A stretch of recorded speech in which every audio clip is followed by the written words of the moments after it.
The Globalists have officially co-opted the Libertarian Party, once the last bastion of hope for those who believed in the values of freedom and liberty that once made America great. Here's how it happened, and I'll give you a hint: Gary Johnson. The former governor describes libertarianism as being socially liberal and fiscally moderate. Now, that is not what most libertarians would say.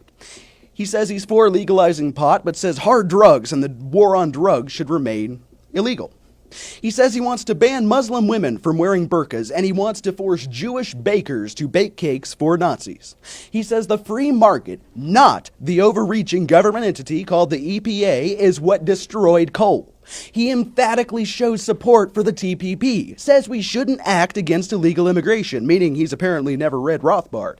And he says Hillary Clinton did nothing wrong in deleting 30,000 emails or when she took bribes through the Clinton Foundation. And he says she's the only other person qualified to be president. He calls Trump names like he's on the playground, and then he says Trump can't handle pressure, all while saying Hillary is perfectly capable and qualified of being president.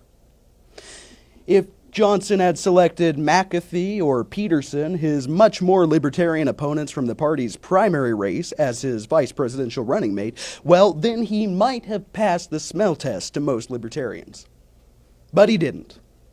Instead, he chose Bill Weld, a gun-grabbing, affirmative action-loving supporter of the EPA who endorsed Obama. Yes, Obama in 2008. That's right, he endorsed Obama instead of Republican candidate John McCain or the Libertarian candidate Bob Barr. Because, you know, Obama's Affordable Care Act is a great example of free market libertarianism, right?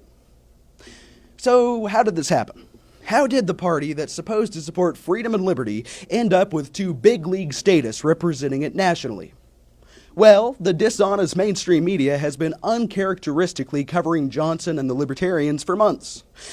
In fact, when it became clear the never-Trump Republicans had lost and there was no chance of running an independent candidate, their dopey leader, Karl Rove, outright endorsed Gary Johnson and Bill Weld, a neoconservative who has been at the helm of the most corrupt, big government-loving wing of the Republican Party. Suggested that true conservatives should vote for a social moderate who would force Christians to bake cakes for gays at the barrel of a gun rather than Trump. Libertarians, listen closely. When the poster child of neoconservatism says your party is the only hope for Jeb Bush conservatives, you're in trouble. You've been co-opted, and if you're gonna go along with it because they might get 5%, then you're proving you're as unprincipled as you rightfully claim most Republicans and Democrats are. The globalists and neocons are using your loyalty to the Libertarian Party to make Johnson this cycle's Ross Perot. Except this time, they're going to split the conservative vote between Trump and the two globalists, Johnson and Weld. Now, I'm not saying you have to vote Trump, although it may not be the worst idea, considering he wants to lower taxes, supports religious freedom, and is destroying the anti-free speech, politically correct culture we find ourselves trapped in. Just don't vote Johnson Weld. They're globalists. They can't adequately or accurately explain the libertarian philosophy, and they think you're too stupid to notice. So stay home. Vote Constitution Party. Vote Trump.